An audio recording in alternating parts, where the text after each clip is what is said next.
കേരളമാണ് മുകളിലോട്ടാണ് പറയാൻ പറ്റൂ. ഒന്നും പറയില്ല ബ്രോ, പറയാതിരിക്കുന്നതാണ് ഭേദം. സമയത്തൊന്നും പറയില്ല പടത്തെ പറ്റി. മോഹൻലാൽ ആ പടം 10 മിനിറ്റ് പോയി. കാരണം ആ ഇന്റർവെല്ലിന് തൊട്ട് മുമ്പും ആ പടം ഒരു 5-10 മിനിറ്റ് മാത്രമേ ഉള്ളൂ. വേറെ ഒന്നും പ്രത്യേകിച്ചില്ല. പിന്നെ പ്രഭാസ് കുഴപ്പമില്ലേ, അങ്ങേയറ്റത്തെ ക്രിഞ്ചിന്റെ അങ്ങേയറ്റം ചെയ്ത് വെച്ചിട്ടുണ്ട്, നശിപ്പിച്ചിട്ടുണ്ട്. എങ്ങനെയുണ്ട് അക്ഷയ് അക്ഷയ് കുമാർ സാധാരണ പുള്ളിക്കാരെ ഈ കുറെ ഹിന്ദി പടത്തിൽ ഈ ശിവനായിട്ട് വരുമല്ലോ, ഈ പടത്തിലും വന്നിട്ടുണ്ട്. പക്ഷേ സഹിക്കാൻ വയ്യ. അവസാനത്തെ 10 മിനിറ്റ് കുറെ പേര് എണീറ്റ് പോയി. പടം ഒരാഴ്ചക്ക് ഇവിടെ 4 ദിവസം മാസം ഔട്ടായിരുന്നു. സഹിക്കാൻ അവസാനം 15 മിനിറ്റ് ഒക്കെ കുറെ പേര് ഇറങ്ങിപ്പോയി. പിന്നെ ഞാൻ പൈസ കൊടുത്തുകൊണ്ട് മുതലാക്കാൻ വേണ്ടി ഇരുന്ന് തീർത്തെന്നേ ഉള്ളൂ. ആർക്കും കണ്ട് സഹിക്കാൻ പറ്റില്ല.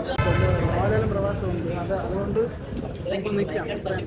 ലാഗാണ്. പിന്നെ അയാളെന്നെ അയാളെന്നെ എഴുതി അയാളെന്നെ പ്രൊഡ്യൂസ് ചെയ്തിരിക്കുന്നത്. അതിൻ്റെ ഒരു കുറവുണ്ട് അയാൾ. അതുകൊണ്ട് മെയിനായിട്ടാണ് അഭിനയിക്കാൻ ഭയങ്കര ബോധമാണ്. ആവശ്യമുണ്ട്.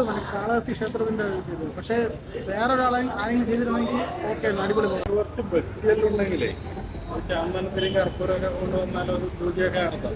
ആ രീതിയിലൊരു പടം. ഒരു 3 മണിക്കൂർ എങ്ങനെ പടം സഹിക്കാൻ ആ രീതിയിൽ ഇങ്ങനത്തെ ഭക്തി പടം ഒന്നും അറിയാത്ത ആസ്വദിക്കാത്തവരാണെങ്കിൽ ഭയങ്കര അൺസൈക്കബിളായി.